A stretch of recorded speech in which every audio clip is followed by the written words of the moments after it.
Right, good morning everybody. Welcome to planning meeting this morning.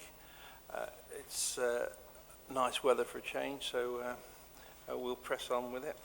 Could I first of all start by reading out the following paragraph, and that is that I would like to remind everyone present that this meeting will be broadcast live on the internet and will be available for repeated viewing for 12 months.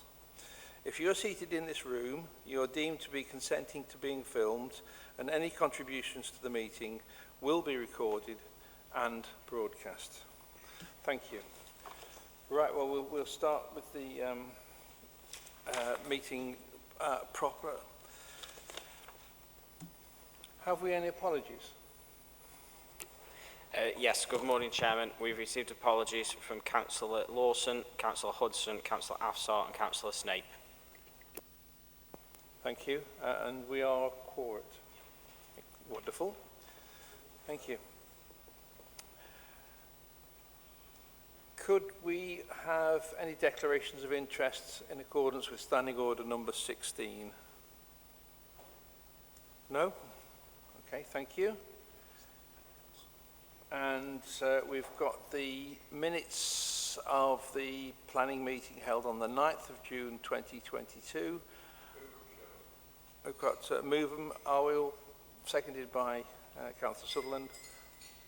All happy with them? Okay, we'll sign those as a record of being true and correct. And we'll move next on to applications. Now, before we start on the applications themselves, we have, do you want to explain about 4B? Yes, Chairman. We've asked to defer item 4B to allow further consultation to take place. For members that may have read the report, there's an alternative route for the traffic, and we want to make sure the parishes along that route have an opportunity to comment. So we're going to do a further consultation and hope to bring the report back to October Planning Committee. Thank you. Are all councillors happy with that? Thank you. So we'll move on to application 4A, which is an application by Aggregate Industries UK Limited at Utoxeter Quarry, Spath, Utoxeter. And the application number is SCC 210025 full stroke ES. And I understand Matt's going to take this. Thank you, Matt. Thank you, Chairman. So this report relates to a planning application submitted by Aggregate Industries UK Limited, seeking permission to extract additional sand and gravel reserves by extending the existing quarry on land that is allocated in the Minerals Local Plan. The general location. Utoxeter Quarry is approximately 1.5 kilometres north of Utoxeter. Access to the quarry is off the B5030 Roaster Road that connects with the A50. So, in more detail, the site location is shown on this plan, which is Plan 1 to the committee report papers. The proposed extension area amounts to 45 hectares to the north of the existing site, which is the green area shown on the plan. The nearest residential properties to the extension area are situated in the hamlet of Crakemarsh, the closest of which is Benningbrough House, approximately 75 metres to the west. To the south of the properties is Crakemarsh Pool, which is used for fishing and is also a county site of biological importance. The aerial view indicates the extent of sand and gravel workings within the permitted area, which is the area shown in yellow. Reserves within the quarry are anticipated to be exhausted by the end of this year. The plant site is within the western part of the quarry, indicated with the blue star on the plan. So the proposals for the northern extension are summarised on this slide. So to extract just under 1 million tonnes of sand and gravel. There's no change proposed to the maximum permitted output, which is 400,000 tonnes per annum, and the mineral would be extracted or expected to be extracted within 3 years. And then restoration would be completed within 12 months of the cessation of mineral extraction, albeit that there is progressive restoration as mineral extraction takes place. This slide shows the phasing of the proposed working within the northern extension. To enable mineral production to be maintained during times of flooding, it is proposed to develop 2 concurrent extraction areas within the extension area. Phases 1A and 4A are in the southern part of the extension area, adjacent to the rivers Dove and Tean, whilst phases 1B to 4B are located on higher ground within the northern part of the extension area. Soils and overburden, which are removed from the initial working areas, that's phases 1A and 1B, would be placed in temporary soil storage mounds. The material from subsequent soil and overburden stripping would then be placed into the most recently worked out void to allow for the progressive restoration of the site. So I've got a series of aerial images just to explain what the proposals are about. This oblique view of the quarry shows the large water body being created from mineral workings within the current permitted area, and in the distance, the extent of the current extension, which is sort of in the middle of the photograph at the top. Have we got, no, sorry. What have I done there? Yeah. Next slide is an aerial view of the plant site. So looking back the other way towards the west of the site, this photograph shows the extent of the plant site, which would be used to process sand and gravel excavated from the northern extension. 2 of the lagoons used for processing mineral can be viewed, and in the foreground is the haul road that would be used by dump trucks to transport mineral from the proposed extension area to the processing plant. At the top right-hand corner of the photograph is the access onto the B5030 road. This photograph shows the extent of the proposed extension area. To the left of the photograph is the northern part on higher ground, adjacent to the B5030, and to the right is the southern part, adjacent to the rivers. And this is a view looking southwards from the northern boundary of the extension, which is intended to show the vegetation along the B road and the extension, the vegetation that would therefore be between the proposed working area and the properties in Craig Marsh. This plan here shows the restoration concept for the northern extension, which involves the creation of 3 water bodies, the creation of grasslands for agricultural use, as well as biodiversity gains, as well as additional tree planting. Restoration is to be completed within 12 months of the cessation of the mineral extraction, as explained earlier. In terms of consultations, the report indicates that at the time of writing the report, the Environment Agency held an objection on grounds of flood risk. That objection has been now withdrawn by the agency, subject to requirements relating to the maintenance of riverbanks between the River Dove and the proposed excavations. Also, there's requirements about groundwater monitoring and enhancement of the river environment through the restoration of the quarry. There are no other objections from the consultees. One representation has been received from a resident with concerns about the proposed use of straw bales as a noise and visual reduction barrier, amongst other matters. Another representation was received from Councillor Atkins, one of the 2 local members. The councillor's concerns include the effect of the proposals on the timing of restoration works within the quarry area and to some extent the flood risks that were anticipated.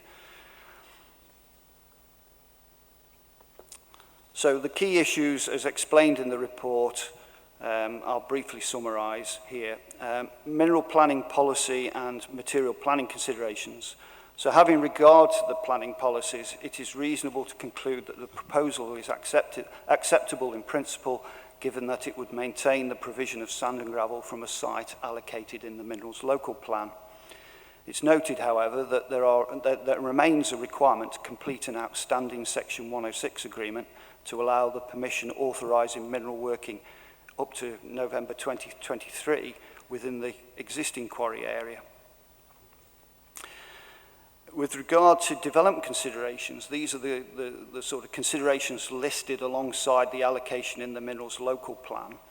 It's reasonable to conclude that the application satisfactorily addresses those considerations, noting that the concerns of the Environment Agency about flood risk have been also satisfactorily addressed.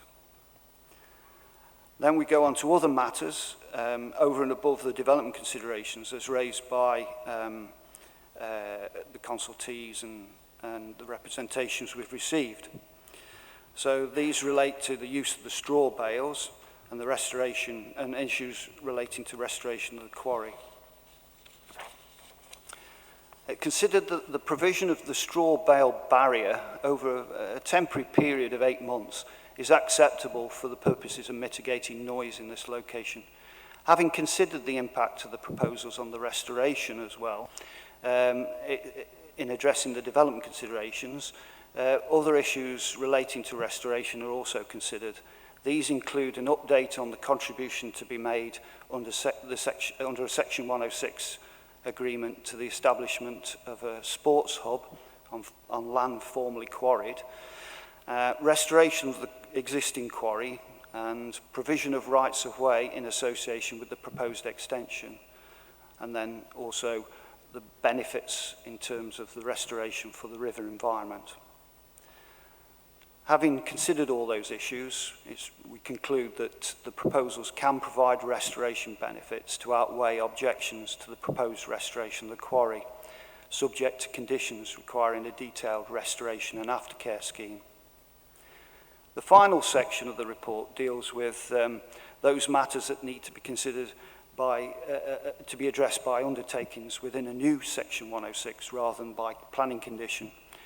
Undertakings are proposed to require extended aftercare for those parts of the extension area to be restored for nature conservation use, to secure a restoration guarantee bond, to require groundwater monitoring for Crake Marsh Pool, and to continue arrangements for site liaison with local community representatives.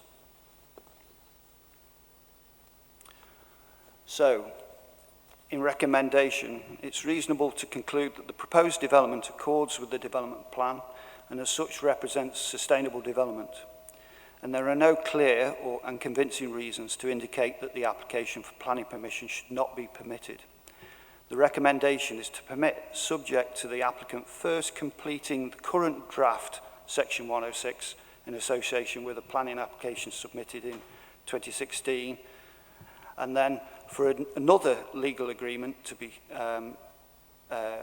completed to secure the terms as listed in the report, and to the imposition of conditions as also outlined in the report, including conditions relating to the protection of the riverbank between the quarry and the river as recommended by the Environment Agency. Thank you, Chairman. Thank you, Matt. A concise but factual report. Thank you very much for that. Could I please now move on to speakers? We've got no objector speaking on this, so we'll move from that first of all to the Parish Council representative, which is David Brooks, who's here from Buxton Rural, is it? Could I ask that you have 5 minutes and to put your case forwards? Thank you. Thank you, Chairman. The Parish Council don't object wholeheartedly to the extension. The Parish Council, as far as this planning application is concerned, is very anxious regarding the previous Section 106 that was agreed, and I think, if I'm correct, some 6 years ago in 2016, and that still hasn't as yet to be signed off. The Parish Council value the commitment from the Football Association to deliver the much needed community sports hub. But the Parish Council are actually very concerned that this has become very much football orientated. And I would urge, on behalf of the Parish Council, I would urge the County Council to ensure that East Staffordshire Borough Council, with their weak leadership, actually broaden their horizon beyond sports to recognise the original vision of this site, that it became a multi-sports facility. I don't want to undermine the FA's involvement because there's going to be considerable investment from that, but we need to recognise that there is a shortage of pitches for various sports in Uttoxeter, including rugby and cricket, and certainly hockey. So this needs to be a multi-sports facility, and I'd urge the County Council to encourage the Borough Council to lift their vision to ensure that that's actually delivered. But again, I'm disappointed that we're sitting here some 6 years later and the Section 106 hasn't been agreed. Thank you, Chairman. Thank you, Councillor Brooks. Could we now move on to the supporter, who's Jonathan Davis?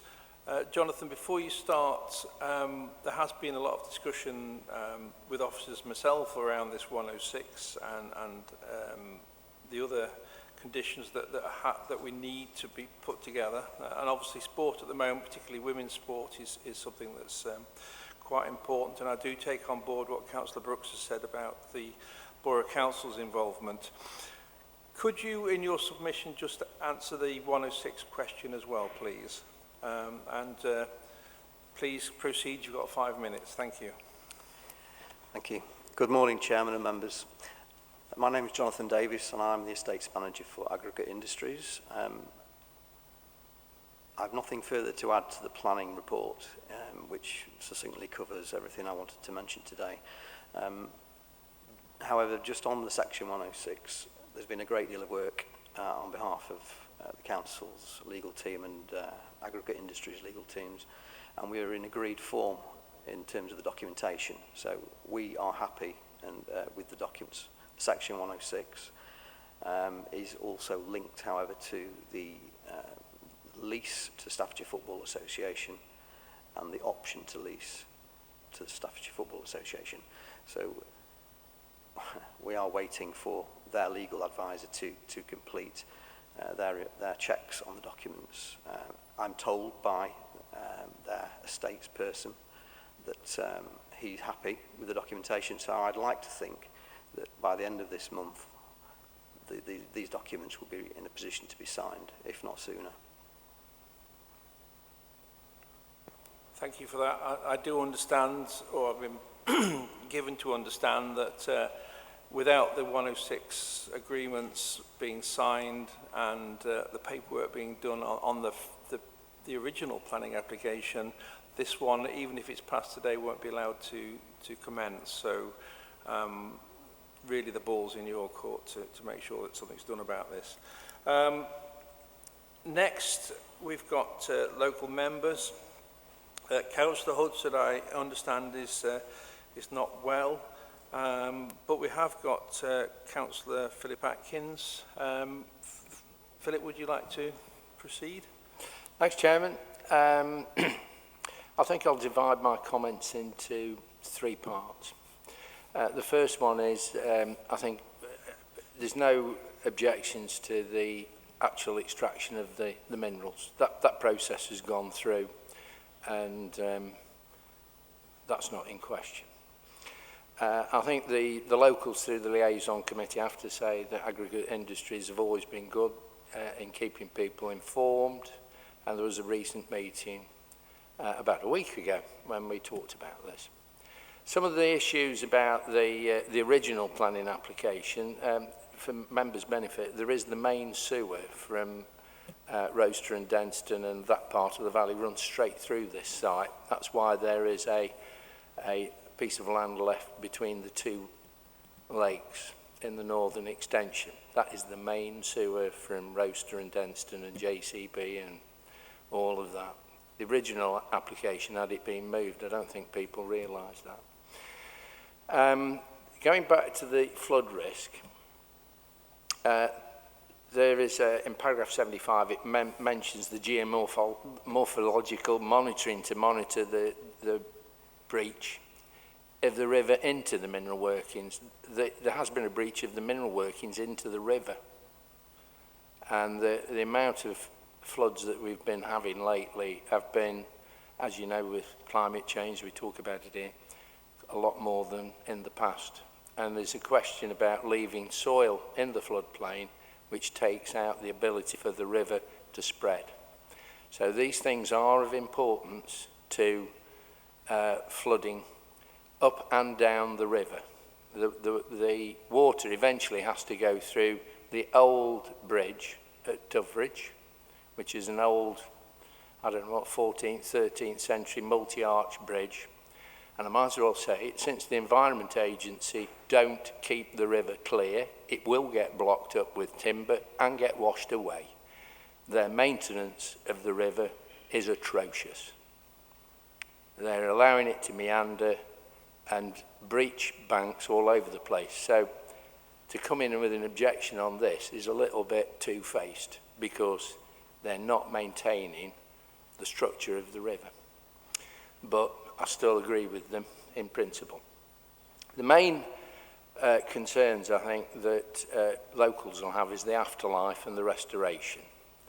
We were promised with the original application that it would be finished before the end of the century, and we have been joking about whether it was the last century or this century.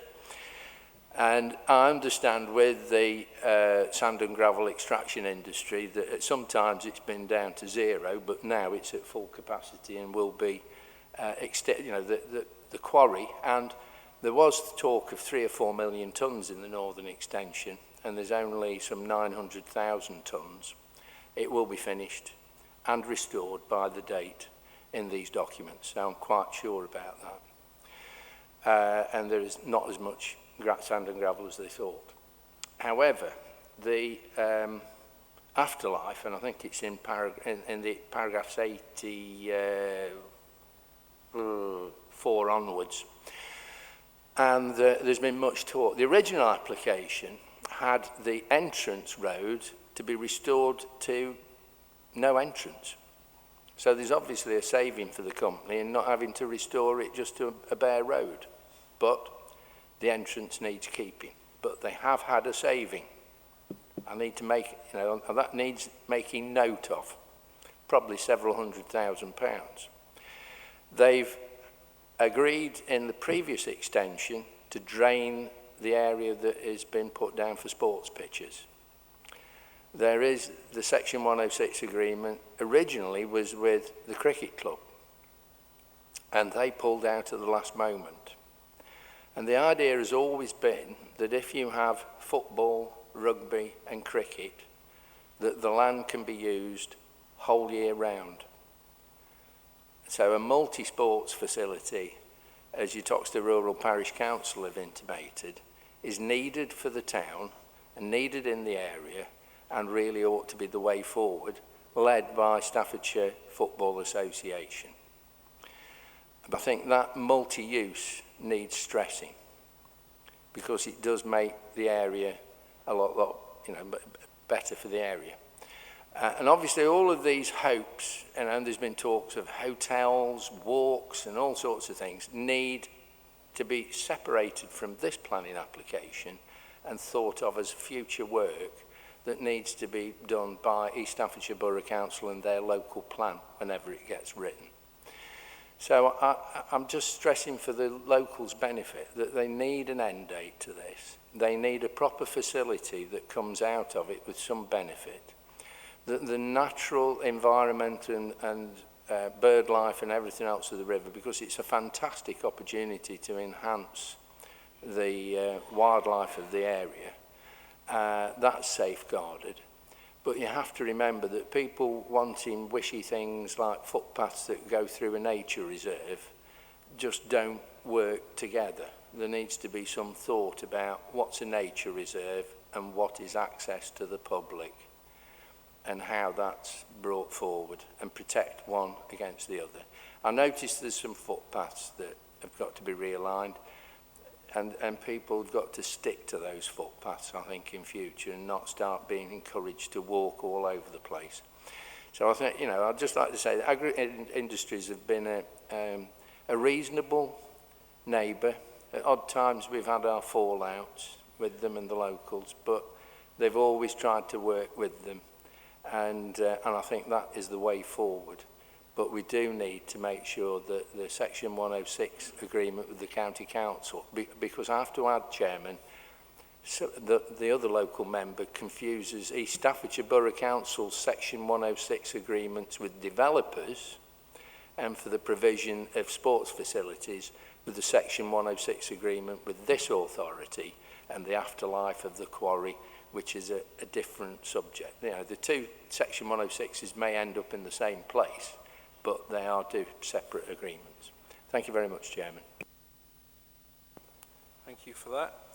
Before we throw it open to officers, is there any clarification needed from... sorry, throw it open to members. Is there any clarification needed from officers? No, I don't think so. I mean, fair points have all been made, to be honest, particularly the point about the multi-sports. Obviously, it's been a long time in the making, and the Staffordshire Football Association really have got getting them on board has helped to drive this off, and potentially, obviously, towards football. And obviously, I hear the points. But I think a lot that has been made about, really, a lot of that is to do with the after use. And it needs the momentum of somebody like the Staffordshire Football Association, but other uses, I'm sure, can come along. But that will come through the process of dealing with plan applications with these staffs and the local plan that's been mentioned as well. So that will be taken beyond what we're looking at here today, I think, and into the future. But having something like this as a starting point, I think, is important, and it probably is just a starting point. A lot of the money that will be needed to get the sports hub, so for members that don't know, this land has been allocated in the East Staff's local plan as a sports hub, but to get money into it, this is a start of that through this process and the quarry and the legal agreement. But a lot of the money that might then be needed and to support the Staffordshire Football Association's plans and any other plans that may come through will come through the housing development and the 106 monies from those around the town and what have you. So that's where East Staffordshire's role is important in this, bringing that money together to help fund the further development of the sports hub. And obviously they will deal with any plan applications associated with it. I hope that helps members understanding a little bit. Thank you. Right. This is the point for members of the Planning Committee to make any points or questions. Have we anything from the floor? No? Have we any proposals then? Move the officer's recommendation, Chairman. So we've got a movement by David Smith, seconded by John Francis. So could I see a show of hands, please? In favour? Against? So that's unanimous to go with the officer's recommendations. Thank you so much. We've got no exclusion of the public. So can I thank officers, guests, parish councillors, county councillors for what's been an important meeting. Thank you, and we'll close at this point.